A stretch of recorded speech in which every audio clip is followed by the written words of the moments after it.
Pod Network Entertainment. Napansin ko na matapang at ano yung bibig ko sa mga taong binabayaran ko.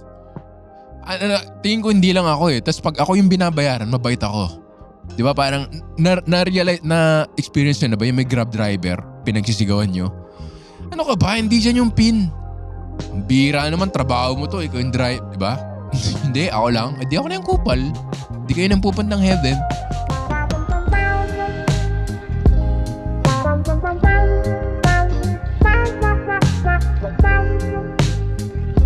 Hello, welcome to Intellectual Wall with Victor Anastasio, recorded here in the Pod Network Studios. Nandito ulit ang ating mga icebergs from Antarctica, yung ating lighting na maganda. Naisip ko ngayon, ang topic natin tungkol sa siguro, paano ba, hierarchy ng mga lalaki. Kasi yung mga lalaki, meron tayong measurean no? Kasi magsimula tayo sa kwento, no? Nung pupunta kaming, saan ba? Australia ni Chi, may immigration doon. Alas 3 ng umaga eh. So understandably, mainit yung ulo ko, no? Tapos, may immigration officer. So yun pa lang, di ba? Meron na ako agad, iniisip na immigration. Di ba? Meron tayong inis na eh. Sa Pilipinas, sa airport. Kasi lagi natin nakikita, worst airport in the world. Yung mga immigration na official na humihingi ng, yearbook. Diba? Parang humihinga ka ng yearbook, birth certificate, may visa ka na, dami lang tanong. So admittedly, meron ng ganun akong karga na hindi rin naman fair. Pero parang sabi lang nung immigration official, pwede patingin ng visa mo kasi pumunta kami Australia eh. Eh di ba wala sa passport yung sa Australian visa, ini-email lang. So, kong ganun. Tinignan ko sa phone ko. Sabi ko, okay. Tapos sinabi niya, tingin ka sa camera. Inahanap ko pa yung visa. Sabi niya, tingin ka sa camera. Basa ko yung parang ganong tono eh. Tingin ka sa camera. Uy, tingin ka. Parang ganon. So ako, alas 3 na umaga, hindi ko rin nagustuhan yung tono niya. Parang sinabi ko, sandali lang, di ba hiningi mo yung visa? Tinitingnan ko, hinahanap ko pa yung visa eh. So uminit yung ulo ko. Hindi ko kinukwento to na parang kalmado ko. Alam niyo naman, mainit yung ulo ko, di ba? So sabi ko, ito yung visa. Ganyan. Hinahanap ko yung visa. Di ba? Hinahanap ko pa yung visa. So sabi niya, patingin ng visa. Tapos tinitingnan ko yung phone ko. Tumingin ka dito. Alam mo yun? Ang gulo eh. So parang sinabihan niya na ako na, saan yung punta nyo? The usual. Saan punta mo? Kailan ka babalik? Yung mga ganyan. So pinakita ko yung visa. And then, parang nagkainitan na. Kumbaga. Na parang sinasabi niya, ang init ng ulo mo eh, meron ka bang ganito? Kasi work visa yung kinuha namin sa Absolute Mega Best of Comedy Manila.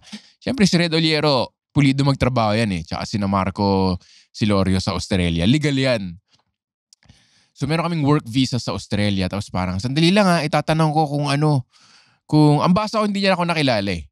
Kasi parang tinanong niya sa superior niya, hindi ko pa, wala ka bang ganyan from POEA?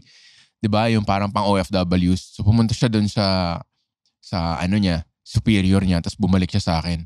So hindi na rin kailangan. And then parang sabi niya, comedian ka pala no? Comedian, dapat hindi mainit ang ulo mo, ganyan. Cool ka lang. Tapos sabi ko, hindi ko alam yung yung sequence ng pinagsasabi namin.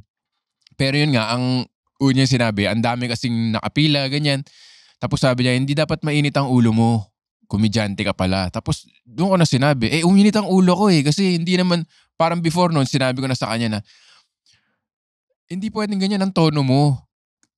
Kasi diba sa start na episode sinabi ko yung hierarchy. So ano yun? Parang may ganun ba sila na sanay sila sa Pilipino na, yun yung sinabi ko sa kanya eh. Hindi pwedeng, hindi ko maalala yung sinabi ko verbatim. Pero sinabi ko sa kanya, nagtatrabaho kayo dito para sa tao. Hindi pwedeng ganyan yung ugali mo na hindi pwedeng yung mga sinoserve mo yung sorry ito. Sorry. So yung sinabi ko, hindi pwedeng lahat ng yung tono namin na sorry. Hindi pwedeng ganun. Diba? Para basic respect lang po siya. Naka-uniform ka, alam mo yun, Philippine government. Tapos ganun ka, tingin sa camera. Parang anong klase yun? Diba? So parang yun yung sinabi ko sa kanya. Tapos sinabi niya bumalik. Siguro nakilala ko na superior niya or nabasa niya sa somewhere or yun yung nakalagay sa binasa niya yung visa ko. Komedyante ka pala, dahil di mainit ulo ko. Sabi ko, uminit ulo ko eh. Saan sa batas bawal uminit ang ulo? So parang ginano ko siya, parang naka-uniforme ka, tuturuan mo ako kung ano yung dapat maramdaman, kung paano dapat umasal. Parang, di ba? Parang malamang kung pulis yun may baril, syempre mas mabait ako, di ba? Pero, alam mo yun, yun lang hindi ko alam kung sanay sila sa ganung ugali na pag may ginanon, hindi ko alam. Syempre, inano ko na yung paborito kong puntahan, yung binuli ba siya nung high school, nagpa-power trip ba siya, di ba? Hindi ko naman sinasabi yung pangalan niya at hindi ko naman linalahat. Sinasabi ko lang siya, di ba? Parang hindi, ganun yung minsan may ganun na parang hindi ka titingnan sa mata or ano, alam mo yun, or basta may ganun tono na, again, yung hierarchy na parang tingin ba nila, o dahil lang ba 3 a.m. tapos ako yung mali. Hindi ko alam. Pero 3 a.m. lang, hindi ko nagustuhan talaga yung tono eh. Na parang, sabi ko kasi, sabi mo kasi, pakita ko yung visa, tapos tumingin dito. Tapos, ikaw yata uminit ang ulo, ginanong ko. Para mainit yata ulo mo, sir, sabi niya sa akin. Ikaw yata uminit ulo, ganyan. Kasi, basta ganun, sinabi ko na hindi pwedeng pasori yung ugali. Alam mo yun, pupunta ka sa, may ganun kasi, minsan nahuli ako, tapos ganun din, kino-contest ko. Kasi di ba minsan hinuhuli ka lang eh. Hinuli minsan yung kaibigan ko sa EDSA dati, pakanan kami, bago pa yung mga yellow lane ng bus, hinuli kami. Tapos sinabi ko, sir, sinundan namin yung dotted line. So pag alam mo yung batas, tiklop sila. Pero hindi ko nila lahat, pero meron talaga na nanghuhuli lang. Alam mo yung parang mang-intimidate, para mangkota. So may ganun eh. So parang hindi ko alam kung sanay sila na takot ka or apologetic ang maitungo, kaya ganun yung tono nila. Hindi ko alam eh. Pero yun ang sinabi ko. Tapos, syempre, nung sinabi ko sa kanya na, siguro na-expect niya na, sorry sir, uminit ulo ko ah. Hindi dapat mainit ang ulo mo. Siguro in-expect niya na, oo nga, sorry sir, pasensya ka na. Pero nung sinabi ko yun, parang, saan ba sa batas na bawal mainit ulo? So ewan ko, tumiklop na siya. Again, ito na yung psychology ko na putya, binuli ba ito nung high school na nakasuot lang ng uniforme, feeling niya boss na siya, ng pa-power trip. Again, hindi ko sinasabi fact, yun lang yung perception ko ng 3:00 na umaga. Pero alam mo yung naipag-fist bump? Sir, okay na yun. Naipag-fist bump. Yung through the glass, naipag-fist bump siyang ganun. Tapos hindi ko siya pinansin. Tinignan ko lang siya. So, umalis na ako. Binigay niya yung passport ko. Umalis na ako. Tinitignan ko pa rin. Tapos alam mo yung body language niya na, di ba may mga katabi yung immigration? Alam mo yung parang gumaganon siya sa katabi niya na parang, di ba? Di ba? Putya, kumbaga, alam mo yun? Bakit gano'n yung pakikitungo eh? Maayos naman yung pagsagot ko. So yun eh, no? Isipin mo, may ganun yung mga lalaki na mini-measure up niyo isa't isa, na parang, sabi niya sa akin siguro, kaya ko to. Migration ako eh. At the same time, sabi ko sa kanya, kaya ko to. Wala man akong ginagawang mali eh.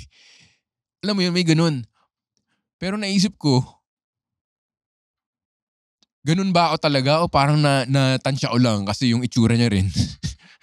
Alam mo yun, kasi immigration sa Australia, putya, kaya ko bang gawin yun? Di ba hindi? So may ganun yung mga, kahit angasang ka dun, titiklop ka, di ba? Kasi nag-uusap ka. Ewan ko eh. Siguro nagkamali lang siya ng katapat nung araw na nun. Nabugnutin yung nakausap niya, nakakala niya, pwede niyang, pero kung sa abroad, meron ba akong ganun na experience sa abroad?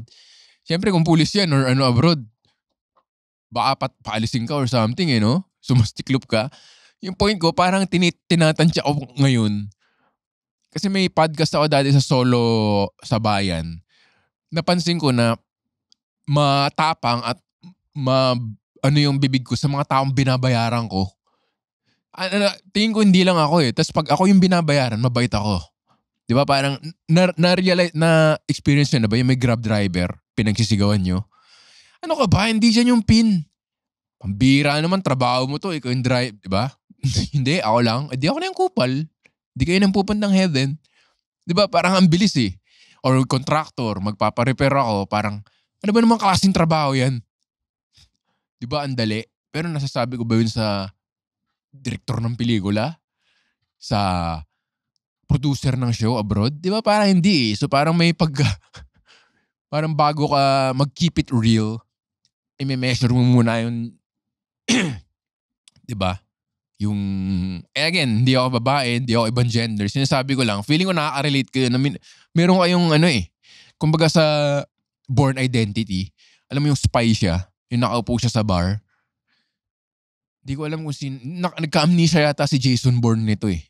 Parang nagka-amnesia siya kasi nag-shooting sila sa Pilipinas, sa EDSA, tapos sobrang pangit. So gusto niya kalimutan lahat. Nagka-amnesia siya. Tapos sabi niya, bakit mine-measure ko lahat ng ba't tinitingnan ko kung saan yung exit?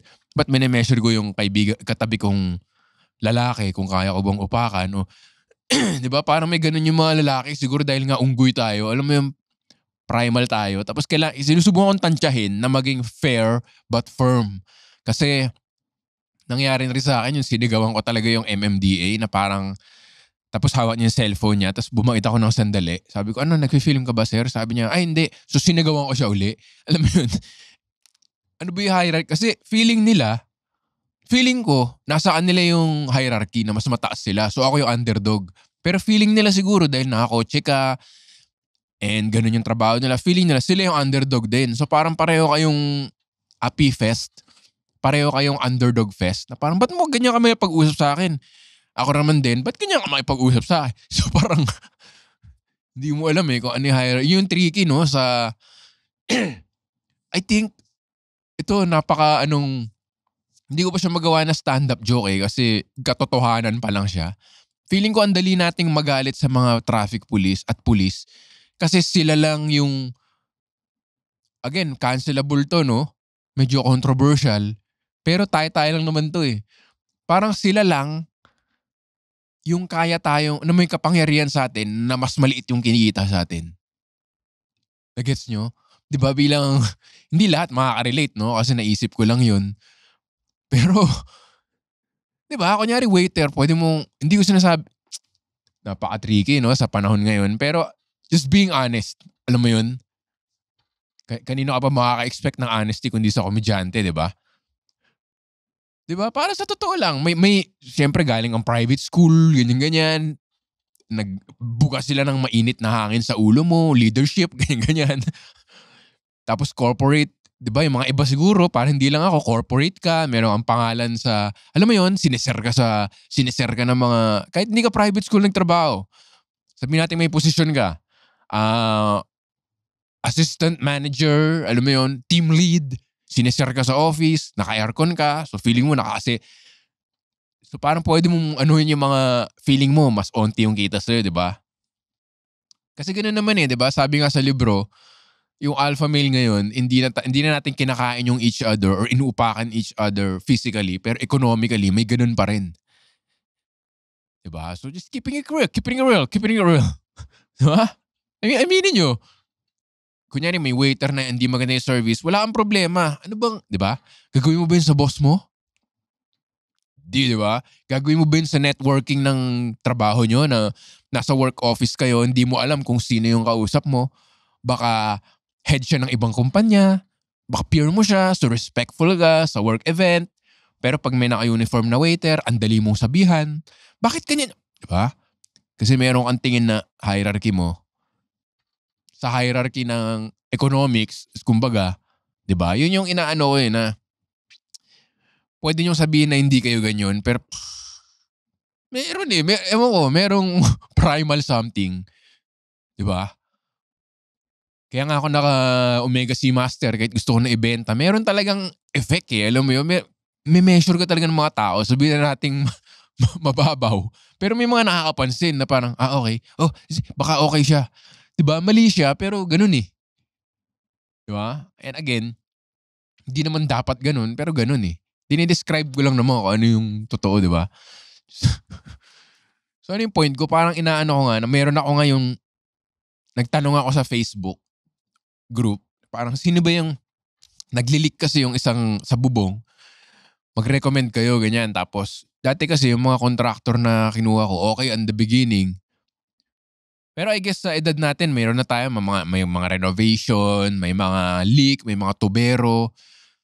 Parang mahirap talaga, parang imposible raw talaga makahanap ng contractor na wala ang problema, wala kang sakit ng ulo, eh. At the other side of the equation, may nakausap akong mayaman siya, mayamang Chinese Filipino o Filipino-Chinese na contractor siya, milyonaryo, baka nga bilyonaryo na na-meet ko. Pero contractor siya and posibleng mas mayaman siya dun sa mga project niya, pero dahil siya yung contractor, ang tingin sa kanya ngayon sa hierarchy, siya yung binabayaran, so laging siya yung mali. Alam mo yun, yung trato sa kanya mali, trato sa kanya minsan basura, and 'di ba may hierarchy ganun kasi siya yung binabayaran. 'Di ba? Ang lakas ng pera eh, no? Parang dati yung hierarchy kung sino yung pinakamalaki, 'di ba? Tyrannosaurus Rex, merong Allosaur, merong ngayon parang malaking bagay talaga yung pera eh, no? So ganun eh. May mga nataasan ako ng boses yung huli kasi nagpagawa ako ng window screen sa bintana, tapos ang ginawa nakalagay ng window screen pero hindi mo mabuksan yung bintana. Hindi mo mabuksan yung bintana. Parang kailangan mong warakin yung screen. Tas 2 beses nila ginawa, so uminit na yung ulo ko and then nagsalita na ako ng hindi alam niyo yun, 'pag nagjo-joke ako sa stand-up na may road rage ako and stuff, nakakatawa 'di ba? Pero hindi. Yung actual na event, 'di siya nakakatawa, eh. Hindi ako proud, eh. Pero meron akong bagong contractor ngayon, sabi niya waterproofing expert since ganyan. And then nung ginawa niya yung trabaho, nag-leak ulit. So uminit ulo ko. Eh, sinusubukan ko na nga maging fair kasi nare-realize ko na, okay, merong gano'n yung mga tao. Siguro tao, hindi lang lalaki, pero basically lalaki na parang, kaya ko ba 'to? 'Di ba? Sa special nga ni James Caraan nung pandemic na bashers, 'di ba ang method niya para tingnan yung basher, iche-check niya muna yung yung profile ng basher. Kung nakasulat, works at Krusty Krab or something, mas mababa ba 'to sa kanya, sabi niya, lapastanganin mo na. 'Di ba may gano'n, eh, na hindi natin inaamin, parang elephant in the room, unwritten rule. Pero 'di ba ang kupal natin minsan sa taong binabayaran natin kasi sa tingin natin nasa atin yung kapangyarihan dahil tayo yung may pera, 'di ba?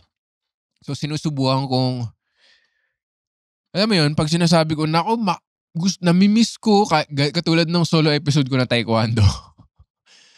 Sinasabi ko na lang sa on my own, minsan naririnig ni Chi, ang sarap manipa ng muka ngayon, nakaka-miss, pukinang alam mo yun, pero hindi ko na pinapaabot dun sa nagtatrabaho kasi sinusubukan ko ng maging, alam mo yun, fair. Na hindi porke ikaw yung nagbabayad, pwede mong lapastanganin tapos wala silang magawa. Kasi nanggaling na ako dun eh, nanggaling na ako sa, alam mo yun, writer ako, may head writer, tapos, alam mo yun, may kailangan kang isulat na hindi mo naman gusto, di ba? May client na hindi mo naman gusto, kailangan mong gawin. Nanggaling na ako dun eh. Pero kung at least may escape ako, alam mo yun, ewan ko. Pero kung yun talaga yung work mo and then wala iba opportunities, parang naano rin ako eh, na parang, ba't ba ang kupal ko dito? Eh, hindi naman sila makasagot.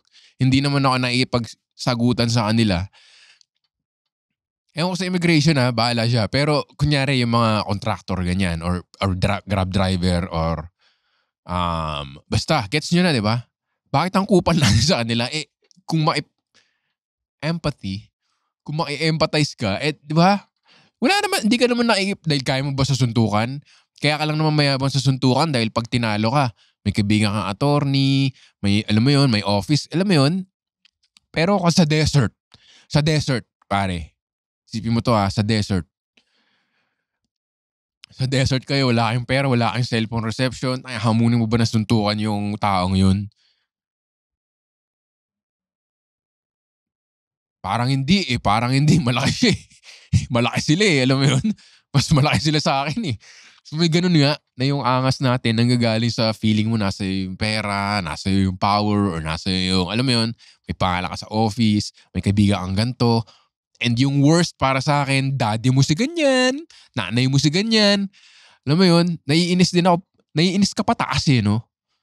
naiinis ka rin pataas na parang, ano 'tong mga 'to, ang yayabang nitong mga 'to, tapos 'pag tingnan mo naman, hindi mo naman kailangan yung mamahaling relos. Hindi mo naman kailangan ng, alam mo yun, mamahaling damit. Bakit more than 5,000 yung sapatos mo, hindi mo kailangan. So, maiinis naman sa'yo yung mga ibang tao na parang, "Ano ba 'to, ang dami-daming nagugutom," ganyan. So kaya guys, ibagsak na natin yung sistemang kapitalismo, ha? Bibigyan ko kayo ng mga flyers at ng, libro ni Che Guevara. Hindi, joke lang. Kaya nga ano, eh, 'no, kaya ang daming sumasali siguro sa komunista, mga ganyan. Mga kasi may point, eh. Hindi ko sinasabi ayoko ma-red tag, Ayan, kinakabahan na sila, eh, 'no, komunista yun ang pinag-uusapan ko dito.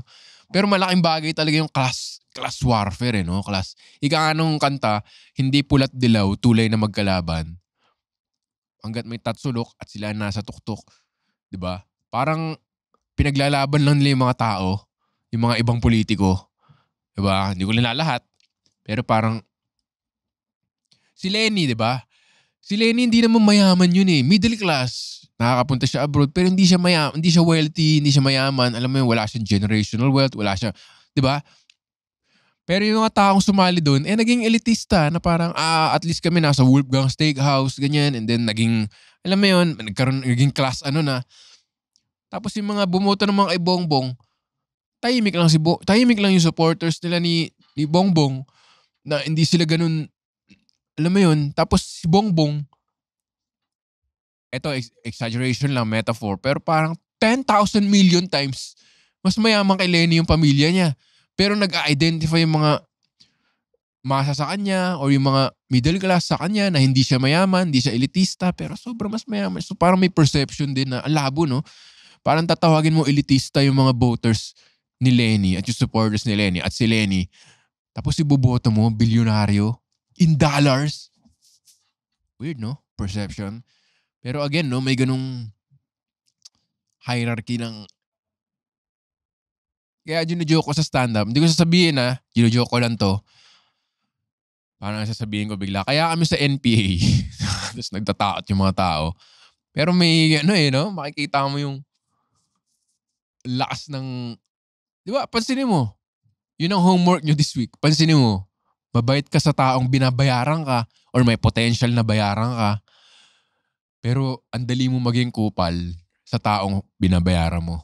'Di ba? Tapos parang isipin mo, hindi mo ako gano'n, hindi mo ako mukhang pera, simpleng tao lang ako, I'm not materialistic.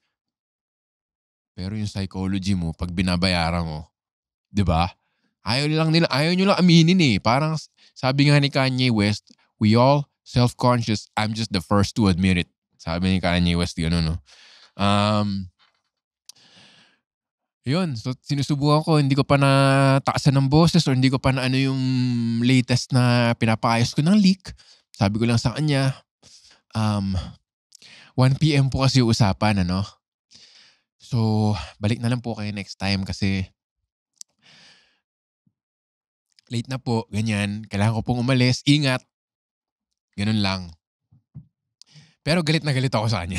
Pero sinusubukan kong hindi na siya bad tripin or hindi ko na, alam mo yun, maliitin, 'di ba? Ang ko ang uncomfortable ng topic pero totoo siya, eh, 'di ba? Parang yun ang, 'di ba, yun nga raw yung worst. Natutuwa naman ako na yun yung tinuro sa'kin ng nanay ko, na parang dapat tratuhin mo equal lahat. And again, politically incorrect. Pero sabi kahit yung, 'di ba, sinasabi lang kahit yung taong maliliit or taong mabababa. At sinabi nga nung isang, mentor sa Instagram, ang lakas natin makasabi ng mas mababa, pero kung pumunta ka sa King of Spain, lahat tayo, eh, masa. Alam mo yun? Parang may ganun din, eh, na parang maging humble ka rin. Ang hirap, eh. Ang hirap, eh, kasi may pinsan ako galing sa Canada dati na pumunta dito. May kasama siyang best friend niya. So, dalawang puti. Tapos nasa BGC kami. The Fort pa yung tawag nun. For all the Gen Z out there, The Fort. Tapos 'di ba tayo parang, ayoko diyan, Jologs yung bar na yan, dito tayo." Sila walang pake kasi puti sila, eh. Alam mo yun, tingin nila sa atin lahat pantay-pantay. 'Di ba yun yung sinasabi ko na sabihin natin tratuhin mong tama yung mababa or mas ako mismo mababa, 'di ba? Parang ano ba ako, entertainer. Yun nga yung sinabi ng isang, rest in peace, si Jonathan Atherton sa Malaysia sa akin. Ang komedyante ano, service crew. Parang wait staff, parang service crew ka, eh. Kasi entertainer ka. So parang gano'n dapat humble ka. So sinasabi ko kasi sinasabi nila parang ang mata pobre elitista ng joke, pero 'pag sinasabi ko ang dami nakaka-relate tapos ang dami nag-o-overboard. Na parang ang dami nilang sinasabi na hindi ko na sinasabi. Ang sinasabi ko lang sa joke ko, gusto lang natin ng middle class bubble. Hindi ko naman sinasabing mayaman ako, sampalin ko kayo ng pera. Sinasabi ko middle class. Alam ko maraming mayaman, hindi naman ako sobrang yaman. Pero ingrained siya siguro lalo na sa, hindi lang sa Pilipinas, pero sa Pilipinas malakas. Yung parang Jologs to, JJ yan. Uy, may Tagalog yung kanta, hindi ko papakinggan yan. Ew. Ang lakas ng gano'n natin. So parang 'pag sinasabi ko, ang dami nakaka-relate tapos nagagalit na sila sa nagiging ano na sila, sila na yung nagiging mata pobre, gano'n. By the way, alam niyo ba yung word na mata pobre ay hindi minamatay yung mga pobre? Since Spanish siya, mata pobre, ibig sabihin ng mata, killer or kill. So pag sinabi mata pobre, killer of the poor. Matamoros, killer of the Muslims. Ganun kalalim yun. So parang, diba yun lang, sinasabi niyo hindi ako ganyan, 'di ba? Ang daming nagsasabi sa akin sa comments, "Ew, mata pobre." Ulol, ikaw hindi? Kahit sabihin nating ikaw hindi, parang meron, eh. Meron kang alam mo yun, yung mga first time mag-Starbucks, minamata nila yung, "Ew, 3 in 1, ew." 'Di ba? Tapos yung mga nakakita naman ng first time nagka-Starbucks, alam mo yun, parang ano, eh, food chain talaga, economic. 'Di ba? Yun nga yung, stick to the topic tayo this episode dahil intellectual wall to, eh. 'Di ba yun yung topic, parang may hierarchy, may food chain. Lalo na sa mga lalaki, parang me-measure mo yung mga tao 'no. Parang ano ba 'to, kayang-kaya ko ba 'to, marami bang connection 'to, 'di ba may gano'n, eh. So, sinusubukan kong i-temper 'yun na alam mo 'yun, sinusubukan ko na 'yan ng 10 years, eh. Hindi pa rin ako successful. Hindi naman 10, mga 5. Kasi kailan ba 'yung Sabayan with Victor, 4 years, ganiyan. Pero mahirap, eh. Ah, siguro 'yun na lang 'no, magmumura na lang ako sa mga tao sa stand-up, pero hindi na siguro face to face para naman hindi masira yung araw ng taong 'yun. Eh, hindi ko alam, eh. Basta mahirap siya, pero pansinin niyo yung sarili niyo. Sabihin niyo, Victor, ano 'yan, ganyan 'yan, ang kupal." Ikaw, ang paborito ko eksena sa Crush, movie siya about racism and cop violence. May dalawa yan, eh. Laging gano'n, eh, 'no, 'pag cop movie. May isang veterano na racist sa mga itim, ta's may isang baguhan na puti rin, na parang dapat hindi tayo racist sa mga itim. Ta's yung partner niya na puti na veterano parang, "Kukunwari ka pa, eh. Kukunwari ka pa. 'Di man ako masama, eh, gano'n naman tayong lahat, eh." Ta's sinasabi niya, "Hindi, hindi dapat." Tapos mabait siya sa mga itim throughout the movie hanggang sa may hinuli siyang isa. Tapos tumataas yung boses nung itim kasi parang agit siya. Tapos yung puting baguhang cop na hindi racist according to him, nag-reach lang sa statwa ng Mama Mary na maliit yung itim. Binaril niya, nag-panic siya. Tapos nakita niya hindi pala baril yung binubunot ng itim, statwa lang ni Mama Mary na maliit. So na-prove yung point ng superior niyang racist tayong lahat. Mabuti nang aminin mo, 'di ba? Siguro mas mabuti na aminin natin na lahat naman tayo may gano'n versus sabihin mo na, "Hindi ako ganyan." Tas balang isang araw na lang habang walang nakikinig sa'yo, wala ka sa TikTok, hindi mo sinasabi yung mga key phrases like healing and othering and equality and progress. 'Di ba? On your worst day dahil hindi mo inamin na may gano'n kang tendency na economically may hierarchy ka sa isip mo na, mas maliit bayad nito sa'kin, binabayaran ko siya. Alam mo yun, yung ikaw lang mag-isa, wala yung friends mo na ang alam sa'yo, ikaw yung woke guy. Diba? Di mo inaamin sa sarili mo na kupal ka hanggang sa isang araw, wala yung mga kaibigan mo. Tapos may dumating na isang tindero. Tapos bumili ka sa kanya.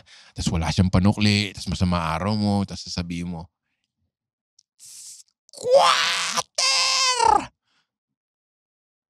Diba? Bigla kang gaganon. Mas mabuti nang alam natin. Tinuro sa amin sa Ateneo grade school. Kasi nung grade school kami, nauso yung term na yun eh. Again, hindi siya politically correct and nakaka-cringe siya and uncomfortable. Pero squatting, nauso yun sa mga grade school. Eh yung mga teacher noon, hindi naman sila lahat privileged di ba? So yung isa, napikon. Kung isipin mo, napapag-usapan namin ng barkada namin, yung mga teacher natin doon, 20s lang sila no? Early 20s. Tapos tangina, hindi sila adults talaga di ba? So parang yung isa, pikon siya. Sabi niya parang yayaman nyo, pero ugaling squatter naman din kayo. Parang ginanon niya na yung klase. Pucha, siguro dahil nauso. Tapos yung isa naman, mas mabait, sabi niya, okay lang geologs. Kasi choice nila yun eh. Nauso yun ng geologs. Tapos meron ding squalogs na term, squatter geologs. Ateneo grade school to Ganun pa nun, hindi pa English nun eh. Tapos parang sinabi niya, okay na yung geologs. Kasi yung geologs, choice nila yun eh. Kasi Julina lang yun eh. Julina, fina-follow nila si Julina. Alam mo yun, pero wag na wag niyong gagamiting insulto yung word na squatting or squatter.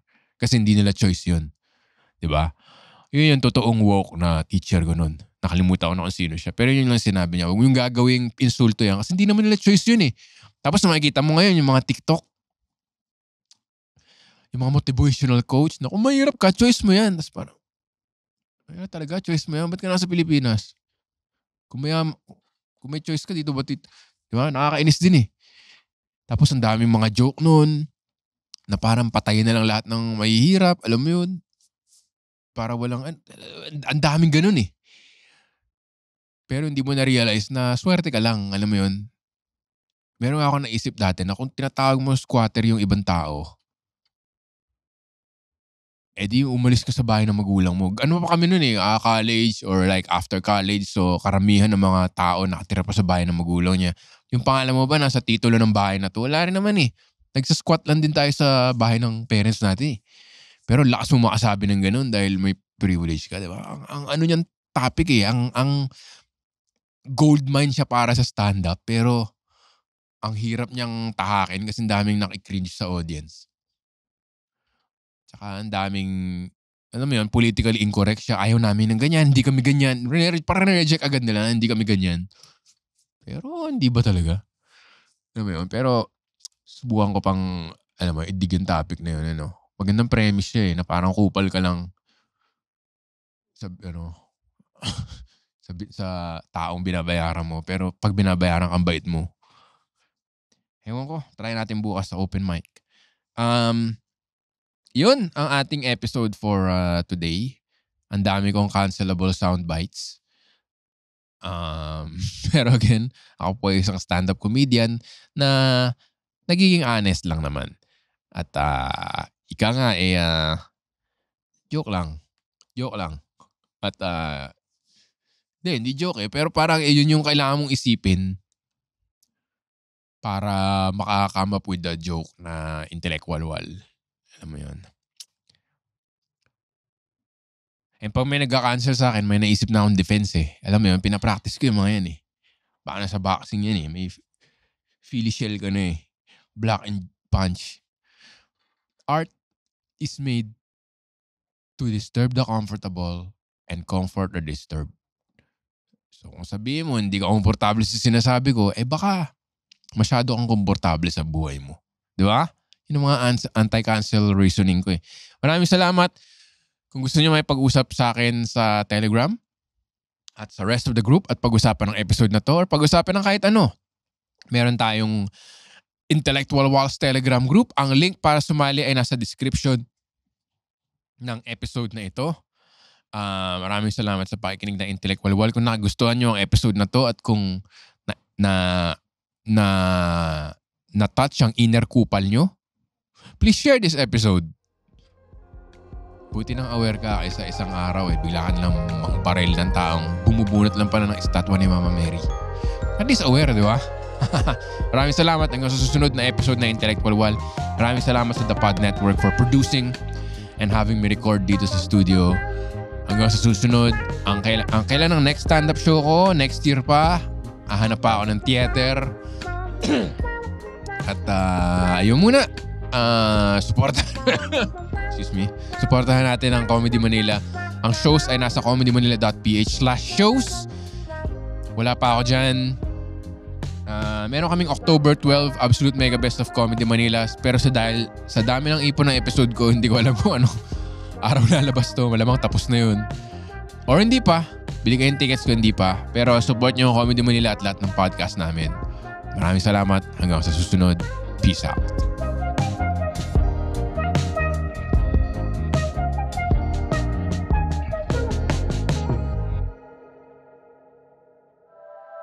The opinions of podcast creators, hosts, and guests are not necessarily reflective of the official stance of the Pod Network Entertainment, its hosts, or other network programs. The content created by the people behind the podcast is personal and not meant to harm any religion, ethnicity, group, organization, company, or individual.